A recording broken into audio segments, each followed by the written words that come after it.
You know, I think I've played this game before. No, I don't mean on the PSP in which this game was ported from. I mean it in a much more sarcastic way. You see, this game gets made and released about every 6 months or so. The run-of-the-mill generic platformer potentially starring some kind of animal. While it isn't completely bad in any sort of way, it is just so dull that it stays off nearly everyone's radar completely. However, for some bizarre reason, a moderately vocal fanbase develops around it, and if you ever dare to put the game or series down, you're asking for trouble. Death Jr. Root of Evil on the Nintendo Wii is one of those games. Please excuse the idiotic pun here, but it feels like Death Jr. has sapped the life out of me. The truth is, though, while I go into many of these games expecting complete garbage, I actually thought I had a good game here prior to starting. Death Jr. has actually gotten some good reviews from some named sources. Not that that really says anything, especially when considering the state of professional video game journalism, but I still had high hopes. Once I started playing, though, they were crushed. Death Jr. actually sets itself up to be an amusing tale reminiscent of something you'd find off of current Cartoon Network programming. The big man Death is out on lunch break picking up some fast food when he gets incapacitated by an evil woman who's been taking some pills to make her evil grow.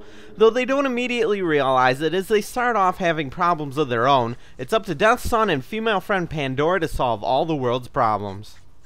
There is ample opportunity for witty dialogue to penetrate the useless banter these characters have amongst each other, but it doesn't happen. A couple stupid jokes are randomly sprinkled in, but they contribute nothing. You see, this game's dry humor feels as if it were written by someone who tried watching some random Cartoon Network and took a whole lot of notes just to regurge them into this. Any comedy that was ever originally there, which in truth may have never existed, was all lost in translation. What we have here is the dopey, naive Death Jr. and unlovable, smug Pandora. Thanks, guys, for including a carbon copy of nearly every other theoretically quirky cartoon pair. These two feel lifeless and worthless. Don't get me wrong now, the gameplay isn't bad. The controls make good use of the Wii Remote, as only special moves are ever set to shaking the controller. The pointing works rather well for your long-range weaponry, which can be fun to use. There's a lot of textbook platforming and lots of running and gunning. While the camera does frequently require some manual readjustment, it isn't so bad once you get used to it. Death Jr. is one of those games where all the levels feel the same, even though they technically do visit some different locations. Sometimes explaining this phenomenon can be difficult, but I'll try my best at it. Alright, even though a field, swamp, and graveyard are all different places, when the locations all consist of the same green and brown colors with the same level of depressing lighting and water which looks exactly the same, the levels will feel exactly the same. Even if the jumping puzzles are made up of technically different objects, when they all feel as if they were laid out by the same person with the same sort of design shared between them, once again, the levels will all feel exactly the same. Another example of this is the mall your characters go to.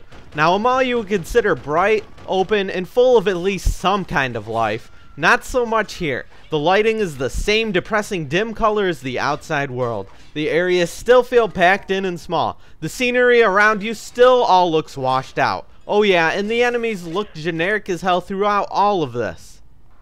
Death Jr. does feature a facelift from the PSP original. The textures are more detailed and the controls have been completely remade. The game scope in general doesn't seem to have changed much though. It's all just so bland. Death Jr. wasn't bad enough to completely drive me away, so I kept at it hoping something would eventually change. It never did. This game defines the generic platformer. I must admit, perhaps I'm a bit jaded. I've been gaming since 3D platformers first started coming out. Maybe it's because I've seen much better and because I've seen tons of other games that are exactly like this. If I was younger, could give a crap for this Cartoon Network rip-off storyline, and hadn't seen everything I already have, I might have considered this a decent video game. I just simply can't now though. Even on the Nintendo Wii, Mario Galaxy blows this game out of the water 20 times over. This game is just bleak. It's without a reason or purpose. It's standard. Will people still like this game? Probably. Some people seem to love anything that even slightly resembles The Nightmare Before Christmas. Younger children might enjoy this game too, I suppose. However, everyone else, stay away. The game's poor attempt at humor is aimed square at children, and there are much better games out there worth playing. I give Death Jr. Root of Evil on the Nintendo Wii a 4 out of 10.